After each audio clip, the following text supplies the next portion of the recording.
Alors, on va pouvoir commencer cette conférence. Bonjour à tous et à toutes. Je suis extrêmement ravie de vous accueillir aujourd'hui pour cette 11e édition du Festival de l'Histoire de l'Art en compagnie de Dario Gamboni. Alors, je vais l'introduire en quelques mots.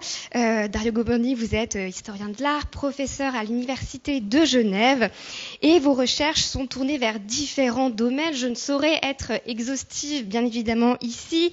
Je rappellerai peut-être tout simplement vos travaux sur les musées d'artistes.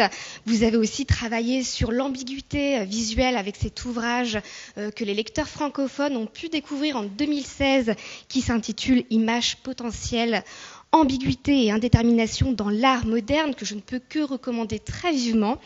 Et puis vous êtes aussi spécialiste des arts visuels de la fin du XVIIIe à nos jours et plus particulièrement autour de 1900 avec des figures comme Paul Gauguin et puis une autre grande figure du symbolisme, bien évidemment Odilon Redon, dont il sera question aujourd'hui. Vous avez publié en 1989 un premier ouvrage sur le sujet, La plume et le pinceau, Odilon Redon et la littérature. Et puis vous avez dirigé, on voit l'exemplaire juste ici, avec Laurent Housset et Pierre Pinchon, un ouvrage donc tout récent que vous pourrez trouver au Salon du Livre, intitulé Redon, retrouver œuvres et documents inédits, afin de continuer à découvrir et redécouvrir cette figure, cet artiste fascinant, dont on a pu admirer l'année dernière, peut-être vous vous souvenez, au musée d'Orsay, la coquille lors de l'exposition Les origines du monde, à laquelle vous avez contribué, qui était placée juste à côté de l'œuvre de Courbet, très adroitement placée. Et voilà, donc on va aujourd'hui continuer à redécouvrir ou découvrir cet artiste, et je vous laisse la parole. Merci beaucoup. Merci beaucoup. C'est mieux avec... Oui, d'accord.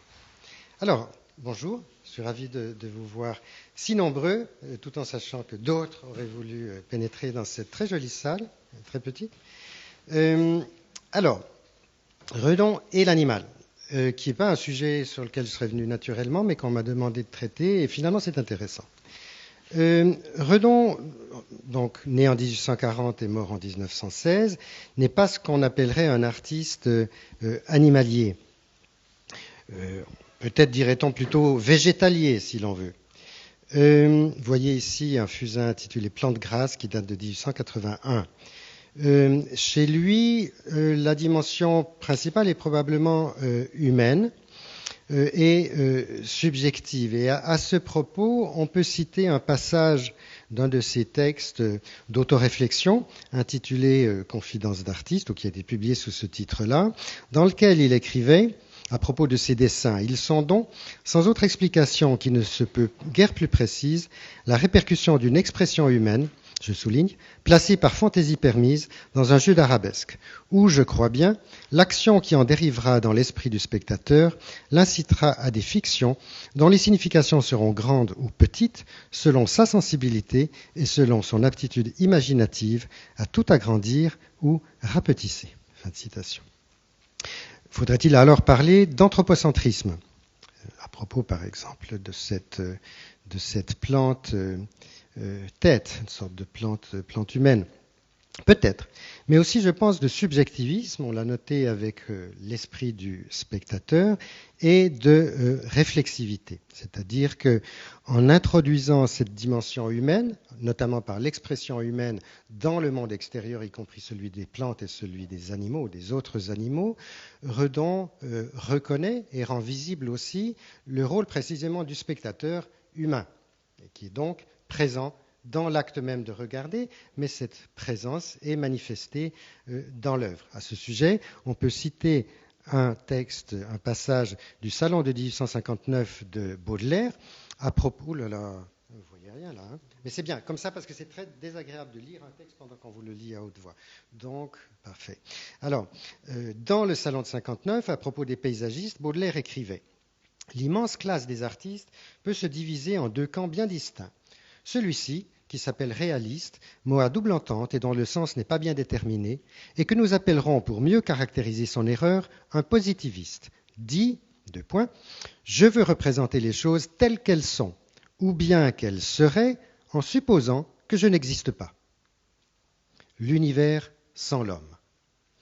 Et celui-là, donc c'est l'autre classe d'artistes, l'imaginatif, dit, je veux illuminer les choses avec mon esprit et en projeter le reflet sur les autres esprits.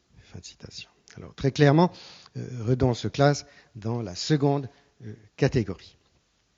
Mais par ailleurs, Redon a vécu à l'époque où le regard sur l'homme et l'humain et son rapport aux autres êtres vivants était bouleversé par les théories et les découvertes scientifiques, en particulier par la biologie, la microbiologie, le transformisme, l'évolutionnisme, la paléontologie, l'ethnographie et l'anthropologie. Et où on vivait, où se déroulait un conflit entre une vision du monde héritée, et notamment l'idée que les humains étaient l'image de Dieu et que le reste de la création était à leur disposition, et le nouveau mode de compréhension proposé par des scientifiques, dont bien entendu Darwin.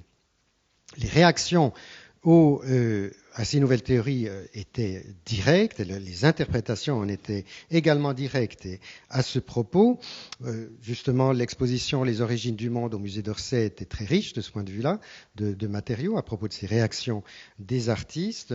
Et on peut l'illustrer peut-être ici, je vous montre à gauche, vous voyez quelque chose, c'est vraiment petit, hein. Bon, tant mieux. Alors, à gauche, vous avez une illustration par Beignet, d'un ouvrage de Camille Flammarion, qui était un grand polygraphe et vulgarisateur, qui s'appelle Le monde avant la création de l'homme et qui a paru en 1886. Et cette illustration s'appelle L'ascension de la vie. Alors on voit des créatures d'abord sous-marines, et puis ensuite on passe à des reptiles, et ça continue, on arrive aux mammifères, on arrive jusqu'aux singes. Et puis là, il y a un vide qui opportunément vient séparer un couple humain de ce dernier chaînon, si vous voulez. Le couple humain, il ressemble vraiment à Adam et Ève, et ils sont en train de contempler le monde qui s'offre à leurs pieds. Voilà. Donc je dirais, on a une interprétation d'une chaîne évolutive, mais c'est une chaîne qui va des organismes les plus anciens jusqu'à l'homme, comme aboutissement, fait d'apogée de cette évolution, et qui contemple le monde, encore une fois, qui, à mon avis, est à sa disposition, comme le jardin d'Éden. Alors, dans ce contexte donc, de débat, je dirais que l'anthropocentrisme de Redon est complexe et relatif. Et si on compare à ce qu'on trouve chez Flammarion et qui est assez bien illustré par cette image, je dirais que ici on a affaire à une interprétation spiritualiste du transformisme qui conserve à l'homme le statut privilégié qu'il avait dans le récit biblique. Et on peut relier cette interprétation du transformisme à la tradition de ce qu'on appelait la chaîne des êtres créés, que l'on trouvait par exemple chez le naturaliste genevois Charles Bonnet au XVIIIe siècle, et qui avait décrit cette échelle des êtres créés qui part des éléments, à vrai dire, ça commence par le feu, l'air, etc., et ça se termine par l'homme tout au sommet. Mais ils sont tous organisés selon une chaîne continue. À droite, vous voyez la couverture de l'ouvrage Contemplation de la nature de Bonnet en 1764 et un portrait de Bonnet dans lequel il l'entoure un collier des êtres créés. Donc c'est la même idée, mais cette fois en cercle. Voilà. Un grand vulgarisateur de Haeckel au XIXe siècle, très important et qu'on a redécouvert au cours de la dernière décennie, je dirais surtout, c'est l'allemand Ernst Haeckel, qui a diffusé et vulgarisé Darwin, qui en a tiré une philosophie qu'il a appelée le monisme, et qui a proposé à plusieurs reprises, notamment dans son ouvrage Anthropogénie de 1874, un arbre généalogique des êtres vivants, qui commence par les monaires et qui se termine par l'homme. Et puis vous trouvez toutes sortes d'animaux, dont ici par exemple les reptiles, on arrive ici, voilà, et les singes sont ici, puis ensuite on a les hominidés. Voilà. Donc là aussi on a une organisation plus complexe, mais néanmoins qui, par la métaphore très ancienne de l'arbre, est unidirectionnelle, principalement je dirais, et aboutit aussi à l'homme.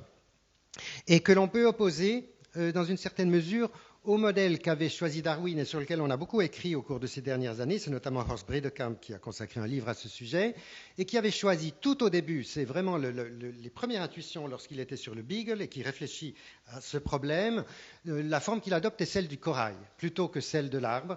Et donc, les branches, si vous voulez, continuent à se développer de son côté. Et donc, ça n'est pas unidirectionnel. C'est un dessin assez célèbre dans un carnet de 1837. Alors, si on compare maintenant, on arrive à Redon, avec cette planche que je vous montrerai un peu plus loin, qui fait partie de l'album Les Origines de 1883, sur lequel je reviendrai. Cette planche a reçu une légende de Redon que je vous lis. Il y eut peut-être une vision première essayée dans la fleur. Elle propose, je reviendrai sur cette image, mais une espèce de raccourci vertigineux de l'évolution qui partirait de la fleur, mais où se trouverait déjà la vision. Je ne vais pas en dire plus à ce moment-là. Quelques mots sur la biographie de Redon. Redon est né à Bordeaux en 1940, donc. Il a été élevé sur le domaine familial de Perlebade, dans le Médoc, près des Landes, dont vous voyez ici une photographie.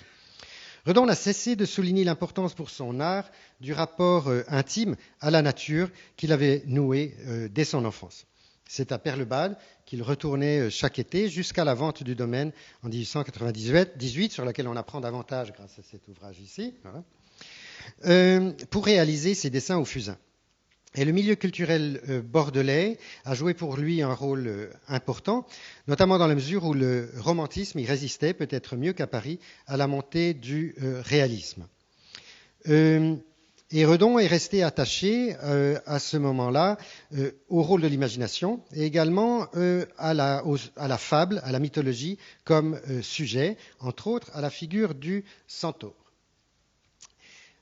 Alors, ça n'est pas un tableau de Redon, ce serait une découverte. Non, c'est un tableau de Fromentin de 1868 intitulé Centaure et Centauresse et qui appartient aux collections du Petit Palais, un grand tableau.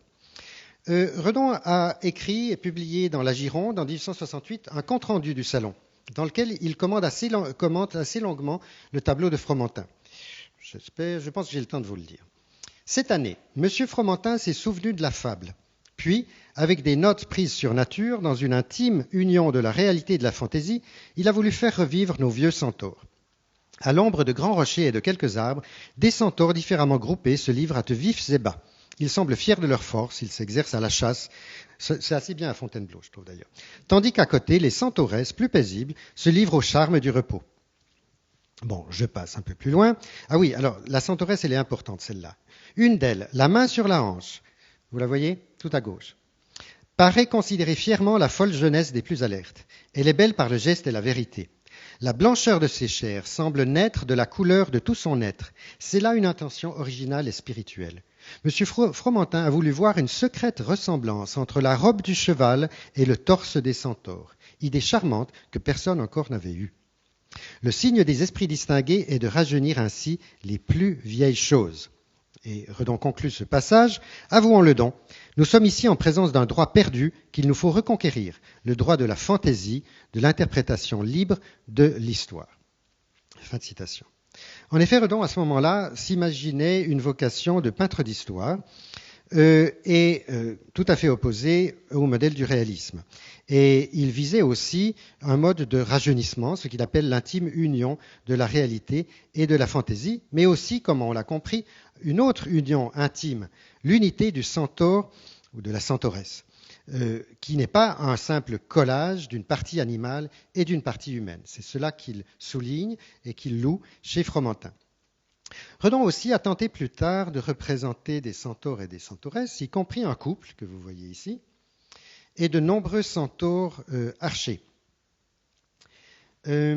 Mais je ne vais pas vous dire les détails de chaque œuvre parce que ça prendrait trop de temps, mais si vous avez des questions, on pourra toujours y revenir après. Mais le plus intéressant à cette date, à mon avis, c'est ce dessin qui est conservé à Bâle, le centaure contemplant un nuage, 1863.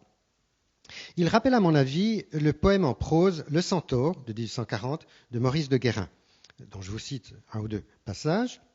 Donc, c'est le centaure qui parle, c'est un monologue du centaure. J'ai reçu la naissance dans les antres de ces montagnes. plus loin. Mais lorsque la nuit, remplie du calme des dieux, me trouvait sur le penchant des monts, il me conduisait à l'entrée des cavernes et m'y apaisait comme elle apaise les vagues de la mer. Plus loin, couché sur le seuil de ma retraite, les flancs cachés dans l'antre et la tête sous le ciel, je suivais le spectacle des ombres. Fin de citation. Au lieu d'ombre et de la nuit, Redon a représenté des nuages. Alors, j'espère que vous voyez cette espèce de grand nuage vers lequel le regard du centaure est tourné. C'est un motif important pour lui, notamment celui des images dans les nuages. Mais c'est aussi une référence possible à l'origine mythologique des centaures. En effet, les centaures seraient nés de l'union d'Ixion, qui désirait Junon, avec une Junon en nuage, une illusion, qui avait été façonnée par Junon pour déjouer les avances d'Ixion. Et c'est de l'union d'Ixion et de ce simulacre que sont nés les centaures. C'est ce qui est décrit dans cette gravure, qui est peut-être un peu petite pour que vous la voyez, qui est de Francesco Salviati. À Bordeaux, à Perlebade et à Bordeaux, Redon a sans doute contracté, j'ai envie de dire, un sentiment de la nature proche de la naturphilosophie allemande et romantique en général. Mais il a aussi reçu une initiation aux sciences naturelles, en particulier par celui qui a été une sorte de mentor pour lui, qui est le botaniste Armand Claveau, dont vous voyez ici un portrait qu'on ne connaissait pas, mais que nous avons pu publier.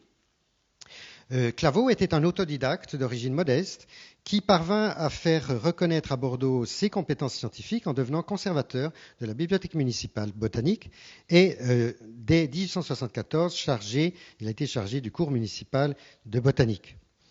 Redon, en 1909, évoquait son souvenir et le décrivait, je cite, « apitoyé sur les révélations du microscope et cherchant sur les confins du monde imperceptible cette vie intermédiaire entre l'animalité et la plante, cette fleur ou cet être, ce mystérieux élément qui est animal durant quelques heures du jour et seulement sous l'action de la lumière. » Fin de citation. Dans une lettre à son collectionneur Andries Banger, dans la correspondance qui vient également d'être publiée et que je ne saurais trop recommander, Redon écrivait que la réputation de Claveau était due à une brochure antérieure qui traitait d'une imperceptible plante ou animal, de l'espèce d'Icara, qui aurait, dit-il, fait grand bruit en Allemagne dans le monde des savants. C'était appuyer la pensée de Darwin, paraît-il. Claveau consacra sa vie à rechercher le lien du monde animal et végétal. Fin de citation.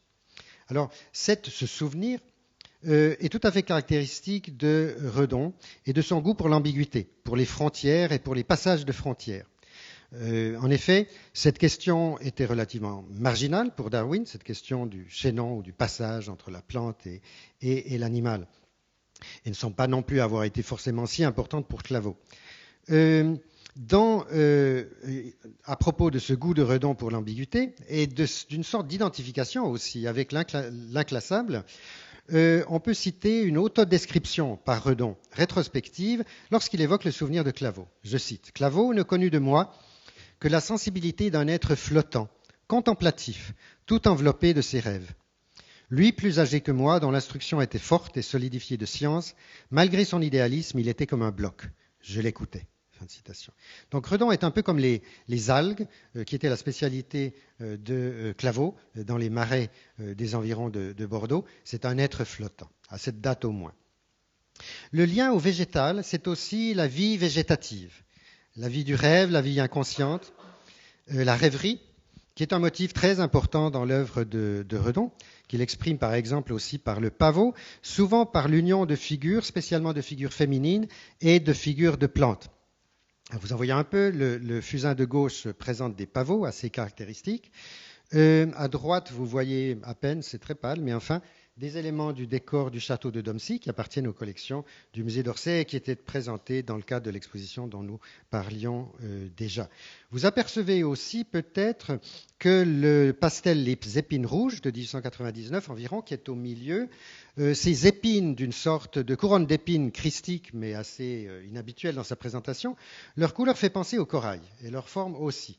Et le corail est une créature importante parce que pendant longtemps, on ne savait pas très bien comment la classer, Et Michelet, l'historien français Michelet, très admiré par Redon, dans La Mer, son roman La Mer, son livre La Mer en 1861, parlait des algues nommées corallines qu'il décrivait aux confins des trois règnes et à l'origine de la vie, je le cite.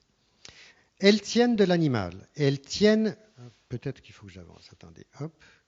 Oui, il me semblait bien. À gauche, un portrait de Michelet dans une sorte d'album Panthéon qui appartient aussi aux archives Redon. Nous retrouvons le corail, le diagramme de corail de Darwin, puis à droite le passage que je vous lis. Donc, Michelet, elles tiennent de l'animal, elles tiennent du minéral. Finalement, elles viennent d'être adjugées aux végétaux. Peut-être est-ce le point réel où la vie obscurément se soulève du sommeil de pierre, sans se détacher encore de ce rude point de départ, comme tout pour nous avertir, nous si fiers et placés si haut, de la fraternité ternaire, du droit que l'humble minéral a de monter et de s'animer, et de l'aspiration profonde qui est au sein de la nature. Fin de citation. Alors, le minéral et le sommeil, l'animation du minéral et le sommeil de pierre fait songer aux rochers-têtes fréquents chez Redon, des peintures faites sur le motif en Bretagne. Vous voyez à gauche des rochers sur la plage de 1883, entre autres, dont, si on est un peu exercé, on peut percevoir que ça n'est pas de simples rochers, mais que Redon y a perçu quelque chose, la similitude d'une tête géante, un peu peut-être aussi comme celle de l'île de Pâques, si vous voulez, couchée sur la plage, parenté ou métamorphose, exprimé dans plusieurs œuvres, dont ce fusain, le Sphinx, de 1883 également, qui appartient à l'Art Institute of Chicago, et que Redon décrivait dans ses cahiers de contes de la manière suivante, je cite, « tête de Sphinx émergeant du sol comme un rocher ». Fin de citation. L'aspiration du minéral et l'aspiration qui traverse la nature à monter, comme le dit Michelet, c'est une idée plus proche de Lamarck que de Darwin. Mais je pense qu'elle est proche de la pensée de Redon, ainsi que de ce que Haeckel a appelé la loi biogénétique fondamentale, selon laquelle l'ontogénie, le développement d'un individu, récapitule la phylogénie, le développement de l'espèce, voire des espèces. Loi biogénétique qui a été étendue au domaine psychique, non seulement par Freud, comme on le sait, mais avant lui par les onirologues français, qui sont moins connus, comme Alfred Maury, qui écrivait déjà en 1861, dans un ouvrage très lu, Le sommeil et les rêves, je cite, « L'homme, depuis le moment où il est conçu jusqu'à celui où il a atteint sa maturité, remonte donc tous les échelons de la vie animale, et son âme passe par des états analogues à ceux que traverserait celle du dormeur, amené graduellement d'un sommeil complet à l'état complet de veille. » Fin de citation. L'œuvre principale et qu'on peut dire programmatique de Redon dans ce domaine, c'est l'album Les Origines de 1883 que j'ai déjà cité. Vous voyez ici la couverture frontispice à gauche et à droite la première planche avec la légende « Quand s'éveillait la vie au fond de la matière obscure ». Les légendes et la numérotation de ces planches ont été données par Redon a posteriori. Comme il l'explique, il a écrit « Je fis après coup, pour un amateur qui le désirait, quelques suscriptions appuyant la grande hypothèse du transformisme. » Fin de citation. L'amateur, c'était Giuseppe Primoli, alias GG, qui a aussi créé un musée napoléonien à Rome, mais dont les archives ne possèdent plus rien concernant Redon, hélas. Et si je le mentionne, c'est dans l'espoir que quelqu'un dans cette assistance saurait où on pourrait trouver quelque chose une trace de ce rapport extrêmement intéressant. Alors, abordons cet album. Plusieurs des êtres imaginaires qui s'y trouvent représentés dérivent de la fable. Encore une fois, fable dans le sens ancien, dans le sens de la mythologie. C'est le cas du cyclope et de la sirène. Les titres ici, à gauche, le polype difforme flottait sur les rivages, sorte de cyclope souriant et hideux. Et à droite, la sirène sortie des flots, vêtue de dard. C'est le cas aussi du satyre, de la centauresse et du cheval ailé, alias Pégase. Les titres, le satyre au cynique sourire, il y eut des luttes et de vaines victoires, et l'aile impuissante n'éleva point la bête en ses noirs espaces. Mais d'autres créatures sont inspirées de la microbiologie et de l'embryologie. Les deux images qui correspondent le plus étroitement au titre de l'album, Les Origines, sont la couverture frontispice et la première planche. intitulé encore une fois « Quand s'éveillait la vie au fond de la matière obscure ». Bien que le visage accolé au corps indécis, donc je parle maintenant de la planche de droite, bien que le visage accolé au corps indécis de cette créature suppose une respiration pulmonaire et non pas branchiale, la scène pourrait être sous-marine. Et les ligaments qui relient sa partie inférieure au sol font songer à ce point réel où la vie obscurément se soulève du sommeil de pierre dont parlait Michelet. Lorsque Redon, en 1885, a, dans un autre album, hommage à Goya, intitulé Une planche, il y eut aussi des êtres embryonnaires, vous voyez cette planche au milieu, au sommet, Joris-Karl Huysmans, l'écrivain, et qui était proche de Redon à ce moment-là, a parlé à son propos, donc à propos de cette image-là, de la valse d'autres têtes presque amorphes, des embryons à peine indiqués de crâne, puis d'un décis infusoire, de vagues flagellés, d'inexacts monériens, de bizarres protoplasmes, tels que le Bathybius de Haeckel, déjà moins gélatineux et moins informe. Fin de citation. Le visage lunaire qui flotte sur la droite ne justifie pas cette description, qui, à mon avis, repose au contraire sur l'album Les Origines et sur les échanges alors fréquents entre Huysmans et Redon. Il est donc possible que la figure principale de Quand s'éveillait la vie au fond de la matière obscure doive en effet quelque chose au Bathybius haeckelii, cette créature-là, mais je ne pense pas que vous voyez grand-chose, substance trouvée au fond de la mer dans laquelle Thomas Henry Huxley a cru reconnaître plus tard le protoplasme originel qui avait été postulé et non pas découvert par Haeckel. La planche de l'album la plus intéressante de notre point de vue est cependant la deuxième, que j'ai déjà montré, dont le titre fait clairement allusion au processus évolutif. Il y eut peut-être une vision première essayée dans la fleur. Redon y superpose et combine les traits d'une fleur et d'un œil, mais aussi une suggestion de visage et des éléments organiques indécis. Si bien que l'image propose, comme je disais, une sorte de raccourci vertigineux qui incorpore à une plante primitive, comme au cœur d'une fougère prête à se dérouler, l'organe du sens réputé le plus élevé, la vue.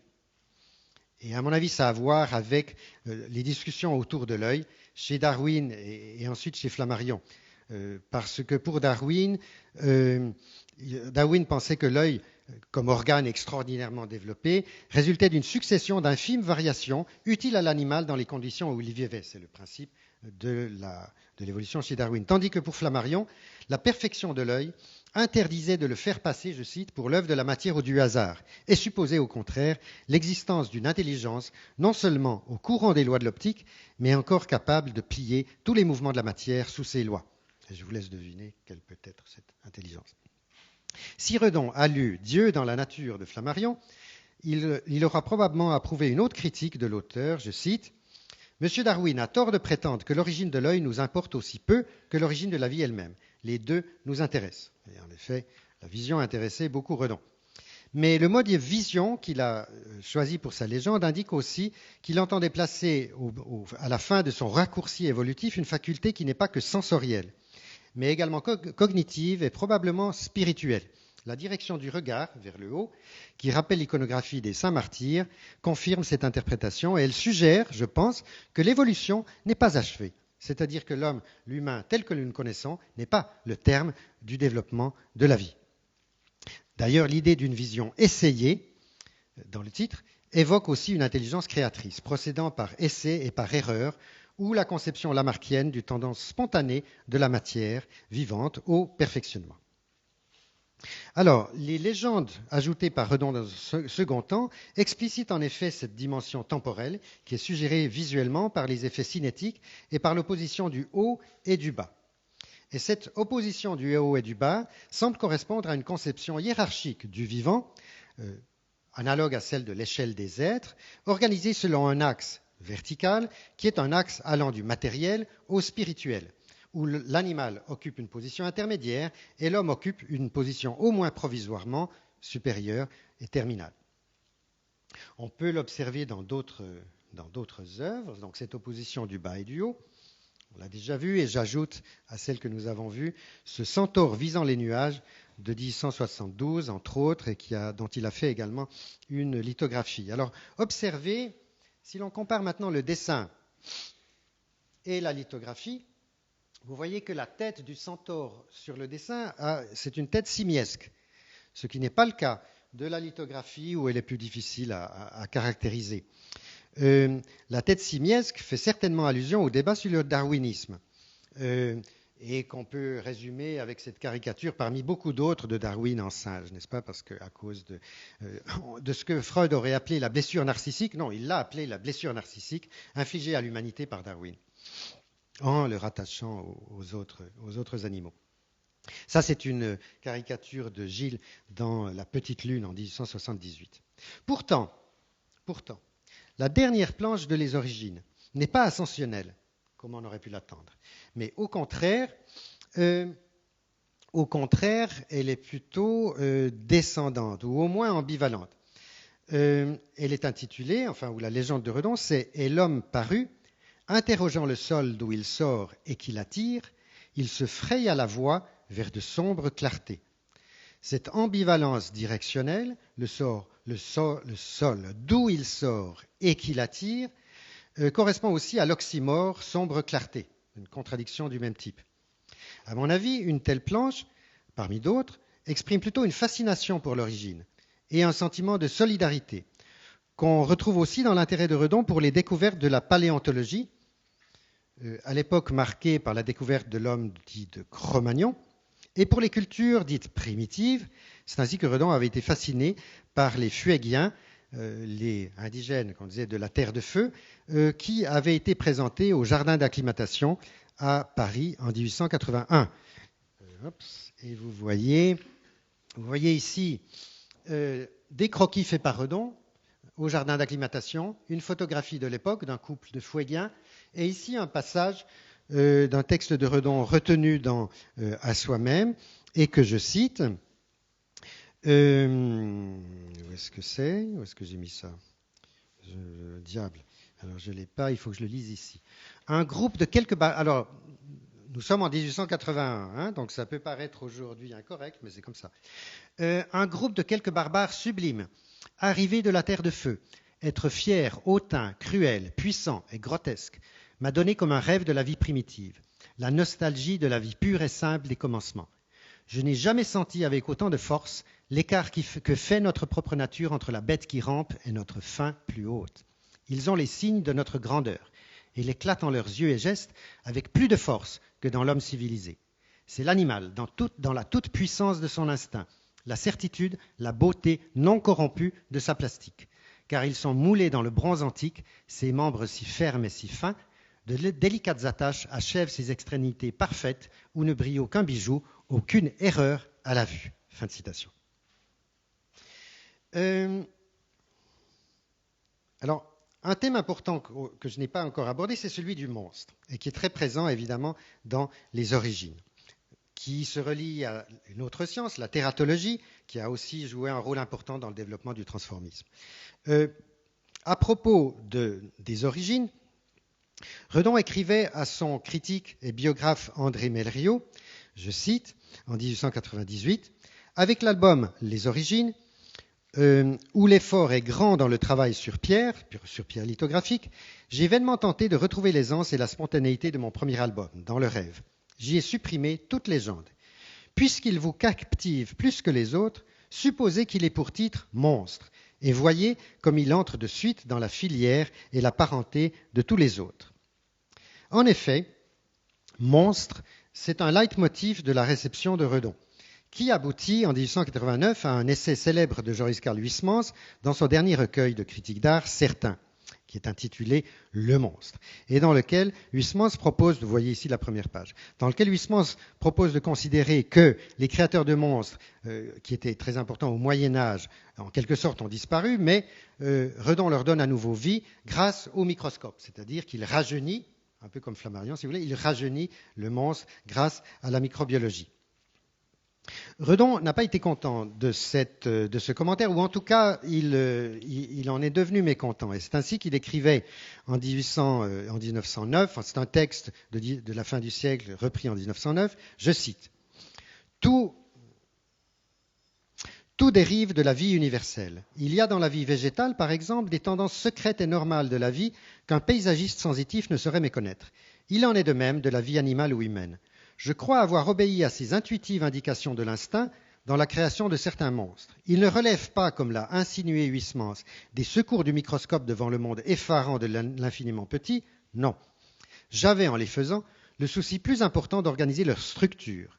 On ne peut m'enlever le mérite de donner l'illusion de la vie à mes créatures les plus irréelles. Fin de citation. Mais dès 1889, le texte de Huysmans avait obtenu une réplique encore plus intéressante et juste, à mon avis, de Gauguin, restée inédite et qui n'a paru que dans les années 50. C'est un texte donc inédit que je cite. À bien examiner l'art profond de Redon, nous y trouvons peu la trace du monstre, pas plus que dans les statues de Notre-Dame. Certes, des animaux que nous ne voyons pas ont l'aspect de monstres, mais par cette tendance à ne reconnaître comme vrai et normal que la majorité habituelle. La nature a des infinis mystérieux, une puissance d'imagination. Elle se manifeste en variant toujours ses productions. L'artiste lui-même est un de ses moyens. Et, pour moi, Odilon Redon est un de ses élus pour cette continuation de création. Les rêves deviennent chez lui une réalité par la vraisemblance qu'il leur donne. Toutes ces plantes, êtres embryonnaires, essentiellement humains, ont vécu avec nous. Assurément, ils ont leur part de souffrance. Fin de citation. Alors, l'idée de continuation de création, chez Gauguin, est une idée, à mon avis, spinozienne, en tout cas qui est très proche de la notion de natura naturans, de nature naturante, que Spinoza opposait à la natura naturata, la nature naturée, la nature en quelque sorte créée ou que l'on rencontre. Et Claveau, dont j'ai déjà parlé, était un grand admirateur de Spinoza et a également initié Redon à la lecture de Spinoza. Dans son texte autobiographique de 1909, Redon attribuait à Claveau, je cite, une nature de savant autant qu'artiste. Et il évoquait notamment ses lectures. Il me parlait des poèmes hindous qu'il admirait et adorait par-dessus tout. Il professait pour Spinoza une admiration quasi religieuse. Nous avons eu la chance, grâce aux archives Redon, maintenant à pouvoir consulter le volume des œuvres de Spinoza utilisées par Redon et relever les marques qu'il avait fait dans les marges. Et c'est ainsi que Redon y a souligné un passage consacré à l'imagination, dans lequel, d'une part, ici, c'est l'auteur de l'introduction, à vrai dire, aux œuvres de Spinoza. Ici, l'auteur écrit « La question est de savoir si la révélation, ainsi définie, est possible, mais il n'est clair qu'elle ne peut l'être pour Spinoza. » On s'éloigne ici, évidemment, de la conception d'un Flammarion. Et ici, Spinoza s'efforce de prouver par l'écriture elle-même, l'écriture avec un grand « et », que les prophètes sont avant tout des hommes de forte imagination. Les prophètes ne sont pas les porteurs de la révélation, mais ils possèdent une forte imagination, faculté nécessaire, essentielle à l'artiste. Peut-on parler alors de panthéisme ? Et j'approche de mon dernier point. En tout cas, d'une solidarité de la création et aussi peut-être de la possibilité d'un décentrement. Ce serait la reconnaissance de l'animalité en homme dans le centaure, un centaure conçu comme continu, c'est-à-dire que vous avez, comme il le soulignait chez Fromentin, et ce que j'ai proposé d'appeler, mais ça c'est un caillou que je lance en avant et que je n'ai pas encore tout à fait rejoint, le point de vue de l'araignée. En effet, dans un texte inédit, et que l'on trouve pour l'instant, moi je ne l'ai trouvé que dans la copie par André Mellerio des papiers Redon, donc reste à les trouver dans les papiers eux-mêmes, et il s'agit probablement de la copie ou du brouillon d'une lettre adressée en 1876 par Redon à sa fiancée de l'époque, Camille Falt, qui devint sa femme en 1880. Il lui écrivait « Je me rappelle aussi que le soir où nous nous sommes quittés, je trouvais sur mon traversin une noire araignée. Devant partir le lendemain, je considérais sa visite comme un présage. J'en fus presque content. Je la pris en amitié, je ne lui fis aucun mal, je fus plus plein d'égards pour elle. Je la plaçai sur le mur pour qu'elle se mît à même d'y grimper. Elle monta doucement vers le haut, traversa des grands domaines, divers et étranges, passa sur quelques tableaux et dessins qui lui servaient de riches tapis, sur lesquels elles avaient tracé de grandes choses. Elle fit aussi un grand voyage, prodigieux, immense, le plus beau sûrement qu'elle ait fait de sa vie, car les sites étaient variés. Plein soleil, clair de lune, bord de mer ou montagne, elle franchit tout. Elle passa même sur certains anges, aux ailes coupées, en montrant un grand mépris pour ces images. Elle monta, grimpa toujours, à demi-route elle fila un peu, se suspendit hardiment dans l'espace, changea de continent et se perdit enfin dans la voûte, où je ne la vis plus, mais où elle est sûrement encore. Et enfin, je m'endormis en songeant à vous. C'était une araignée du soir. Fin de citation. Alors, quel est ce voyage de l'araignée? Eh bien, c'est un voyage qu'elle a fait sur ce mur, parce qu'on a la chance de posséder un dessin, c'est tout à fait exceptionnel, de l'atelier de Redon. C'était à vrai dire sa mansarde qui lui servait et de logement et d'atelier, au 81 du boulevard du Montparnasse, à Paris, qu'il a occupé de novembre 1873 à 1877. Donc au moment où il écrivait cette lettre, il était là, et le mur sur lequel il accrochait diverses de ses œuvres, c'est ce mur-là. Donc voilà la carte du monde, un peu comme dans la galerie des cerfs et des cartes dans lesquelles nous avons mangé, enfin certains d'entre nous en tout cas, voilà donc ce qu'a pu parcourir l'araignée et le lieu de son voyage. Alors j'ai déjà parlé de l'expression, j'ai commencé par évoquer l'expression humaine dans un jeu d'arabesque qui peut inclure le dialogue avec l'animal en l'humain. Alors on sait que Redon l'a aussi placé au cœur d'une araignée, avec cette araignée souriante et l'araignée en pleurs, enfin de gauche à droite c'est l'araignée en pleurs et l'araignée souriante, deux fusains de 1881 et qui ont fait une belle carrière, dirais-je, l'araignée souriante en particulier, parce que nous aimons qu'on nous sourie, l'araignée souriante est une star au Japon notamment. Et donc, je pense que on peut bien sûr y voir la projection d'une expression humaine dans l'animal, mais on peut aussi voir la reconnaissance aujourd'hui d'une certaine actualité de sentiments, voire de cognition dans l'animal. Et je termine avec, sans vouloir en tirer quoi que ce soit, mais une jolie photo, parce que Redon n'était pas un grand... s'entourait pas de nombreux animaux, mais il y a le chat Bazan qui est là et dont nous possédons aujourd'hui, heureusement, quelques photographies. Et vous voyez ici cet étrange dialogue entre Redon et Bazan à la fenêtre. Et je vous remercie de votre attention.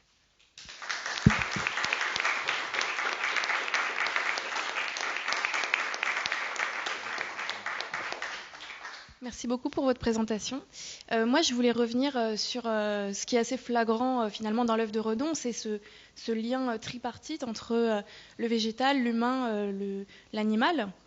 Au début, vous nous avez montré l'arbre de Haeckel. C'est vrai que moi, j'avais en tête un autre arbre qu'il a établi, où on voit à partir d'un tronc commun 3 branches qui vont se distinguer, qui sont justement ces 3 branches du vivant, qui partent donc d'un tronc commun, et qui résonne totalement avec finalement ce qu'on retient de Darwin aujourd'hui, c'est-à-dire une descendance commune entre l'homme et l'animal. C'est vrai que donc cet arbre phylogénétique de Haeckel nous dit aussi beaucoup de choses sur ces moments de nœuds entre les branches, où les règnes vont se séparer et où finalement d'autres espèces vont, je ne vais pas dire se créer, mais se développer. Et moi, c'est vrai que la question qui m'intéresse dans tout ça, c'est non pas le déterminisme en fait que met en scène Flammarion, dans cette création déterminée par une puissance finalement une puissance extérieure, mais la part de hasard en fait qui va paradoxalement déterminer les variations et ces chemins différents que vont prendre les règnes et cette manière qu'a Redon justement d'illustrer cette variation, que ce soit dans le thème qu'il va utiliser ou dans sa technique aussi, qui fait écho aussi au hasard, dans l'accidentel quelque part. Voilà, donc est-ce que vous avez quelque chose à... est-ce que ça vous a traversé l'esprit, cette question du hasard justement? Oui, merci beaucoup. Non, c'est très juste. En effet, alors, j'ai un peu insisté sur cet intérêt de Redon pour le point d'indétermination. C'est quelque chose qui le fascine de façon générale. Il le dit aussi à propos de ses bouquets, par exemple. Il en a fait beaucoup, comme vous savez, dans la dernière partie de sa vie. Il dit que ce sont ces fleurs venues au confluent du rêve et du réel. Donc le confluent, la lisière. Il dit aussi que Perlebad, c'est à la lisière du Médoc et les Landes. Ce qui l'attire, c'est toujours ce qui est soit et dans deux, soit ni, n'est-ce pas? Mais c'est ce qui échappe à la dichotomie et à la séparation, on peut le dire comme ça. Il n'y a pas chez lui trace directe ou explicite d'une compréhension et d'un intérêt pour le processus d'évolution tel que Darwin l'a compris, et notamment par le rôle de l'accident génétique, de la transmission et de la sélection naturelle. Ça, il n'en parle pas du tout. Et donc du rôle du hasard opposé, enfin qu'on peut opposer dans l'interprétation au rôle de la